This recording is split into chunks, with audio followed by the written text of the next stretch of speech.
எப்பவுமே sleep at your right side. நீ குப்புறப்படுத்தி தூங்காத. அது வந்து சாத்தான் தூங்குற மாதிரியா. ஒரு பெரிய ப்ரேயர் பண்ணுற இடத்துல மசூதியில் நிறைய பேர் தூங்கிட்டு இருந்தாங்களாம். அப்போ அல்லா வந்துட்டு குப்புறப்படுத்தி தூங்குனாங்களா அடித்து எழுப்பினாராம். நீ இப்படி தூங்கக்கூடாது, கடிந்து கொள். ஹராம்னு சொல்லுவாங்க முஸ்லீம்ஸில். ஹராம்னா அது கடவுளுக்கு பிடிக்காத ஒரு செயல், அவர் வெறுக்கிற ஒரு செயல் செய்யறது ஹராம். குப்புறப்படுத்தி தூங்குறது ஹராம். நின்றுட்டு தண்ணி குடிக்கிறது ஹராம், உட்காந்து தண்ணி குடிக்கணும். ஆனால் அதெல்லாம் சயின்ஸ் இருக்குது தெரியுங்களா. நான் உட்காந்து தண்ணி குடிச்சின்னா என்னோட தண்ணி வந்து இப்படி போகும்போது கால் வந்து சர்க்குலேஷன் ஃபாஸ்ட்டாக வயிற்றுக்கு வராது. நின்றுட்டு குடிக்கும் போது உடம்பு இம்பேலன்ஸ் ஆகுது. சின்ன சின்ன சயின்ஸ். பரவாயில்ல, ஒரு நாள் நின்று குடிக்கிறேன், ரத்தம் வந்தால் வந்துட்டாலும் சொல்லக்கூடாது.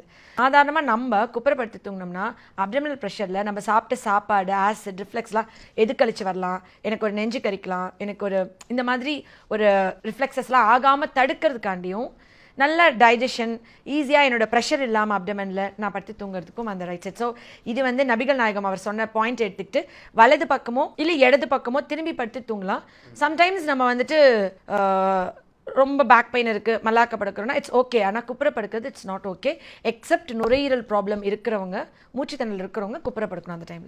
நான் வந்து ப்ரெக்னெண்ட்டாக இருக்குமோ லெஃப்ட் சைட் படுத்து தூங்குறேன், ஏன்னா என்னோட ஹார்ட்டுக்கு லோடு இருக்கக்கூடாது, அப்போ எனக்கு கம்ஃபர்டபுளாக இருக்கணும். நான் ஆனால் மீதி நாள் ரைட் சைட் படுத்து தூங்குறேன், நான் ஏன் குப்புறப்படுத்தி தூங்கக்கூடாது? அதே இந்த பேண்டமிக்கில் கொரோனா டைமில் மூச்சு கஷ்டமாக இருக்குது, இருமல் வரல, குப்புறப்படுத்தி தூங்குன்றாங்க. என்ன சயின்ஸ் இருக்குது? 8 மணி நேரம் நைட் தூங்கிட்டேன், மதியானம் 1 மணி நேரம் தூங்குறேன், எனக்கு சுகர் 200 மினிமம் 140 170 மெயின்டைன் ஆகலைன்னா எனக்கு எழுங்க. தூங்கும் போது தான் என் தலையிலேருந்து கால் வரைக்கும் என் உடம்புல இருக்கிற செல்ஸ் ரிப்பேர் ஆகுது.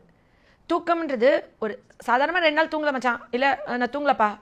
டெலிவரி ஆன லேடிஸ்லாம் பார்த்தீங்கன்னா ஆக்சுவலி பெண்கள் வந்துட்டு ஆஃப்டர் டெலிவரி, குறிப்பாக அவங்க குழந்தை பிறந்ததுக்கப்புறம் மாசமாக இருக்கும் போது சுத்தமாக தூங்கவே மாட்டாங்க. நைட்டில் குழந்தைக்கு ஃபீட் பண்ணுமா அது இதுன்னு. ஆனால் பெண்களோட பயாலஜிக்கல் கடவுள் படைக்கும் போதே அதை வித்ஸ்டாண்ட் பண்ணுற அளவுக்கு படைச்சிருக்காங்க. ஆனால் அவங்களுமே ஆஃப்டர் தட் பீரியட் அவங்களோட தூக்கன்றது வந்து சுத்தமாக குறைஞ்சிட்டே வர ஆரம்பிச்சிருது. எப்போ ஸ்டார்ட் ஆகுதுன்னா மோஸ்ட்லி நீங்கள் பார்த்தீங்கன்னா கல்யாணத்துக்கு முன்னாடி எல்லா பொம்பளை பிள்ளைங்களும் காலையில் 10 மணி 11 மணி, ஏன்னா அப்பாங்கெல்லாம் செல்லம் கொடுப்பாங்க.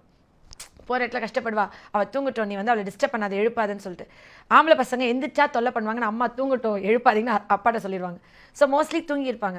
ஆனால் ஆஃப்டர் மேரேஜ் அந்த குழந்தை பீரியடில் தான் எல்லா பெண்களும் தூக்கமே இழக்கிறாங்க. அதுக்கப்புறம் ஒரு பீரியட் ஆஃப் டைமில் மெனோபாசல் ஏஜில் தூக்கமே இல்லாமல் போகுது. ஸ்ட்ரெஸ், டிப்ரெஷன், ஆங்ஸைட்டி, நம்ம இன் டீட்டெயில் ஒவ்வொரு ஸ்டேஜஸ் நம்ம பார்ப்போம். அப்போ நான் உங்களுக்கு ஒவ்வொன்றா எதனால எப்படி ஆகுது, அப்போ என்னெல்லாம் அவங்க பண்ணிக்கலாம் அப்படின்னு டிஸ்கஸ் பண்ணுவோம். நம்மளுக்கு ஒரு விஷயம், நம்ம வாழணும், நான் வந்துட்டு எந்த நோய் நொடியெல்லாம் வாழணும், என்னோட உடம்புல இருக்கிற செல்கள் ரிப்பேர் ஆகணும். நிறைய யங்ஸ்டர்ஸ் பார்த்தீங்கன்னா கண்ணை சுற்றி கருவலை இருக்கும், அந்த கண்ணு ஏங்கும். அந்த கருவலையம் ஏன்னா எனக்கு தூங்க விடு, எனக்கு தூங்க வை, நான் தூங்கணும் அப்படின்னு சொல்கிறதுக்கு. அந்த மாதிரி பிள்ளைங்களெல்லாம் இப்போ நேற்று கிளினிக்கில் ஒரு 13 வயசு பொண்ணுக்கு கருவலையம், ஒரு 20 வயசு 22 வயசு கருவலையம், தூங்காமல் அவ்வளோ வருஷம் இருந்திருக்கிறாங்க. நார்மலாக ஒரு குழந்தையே 9 10 மணிக்கு மேலே விளையாட வச்சு 12 மணிக்கு தூங்க வைக்கிறாங்க.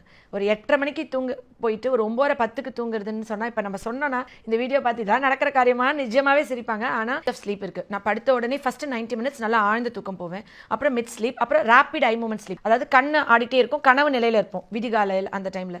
இந்த ரேப்பிட் ஐ மூமெண்ட் ஸ்லீப் வந்து ஒருத்தவங்களுக்கு தொடர்ந்து 3-4 நாளுக்கு ஒழுங்காக தூங்காமல் கண்ணை மூடின மாதிரியே இருக்குது, ஆனால் நான் தூங்கவே இல்லை, எனக்கு ஓடிட்டே இருக்குது, சுற்றி இருக்க சத்தம் கூட கேட்குது அப்படின்னு ரேப்பிட் ஐ மூமெண்ட் ஸ்லீப்.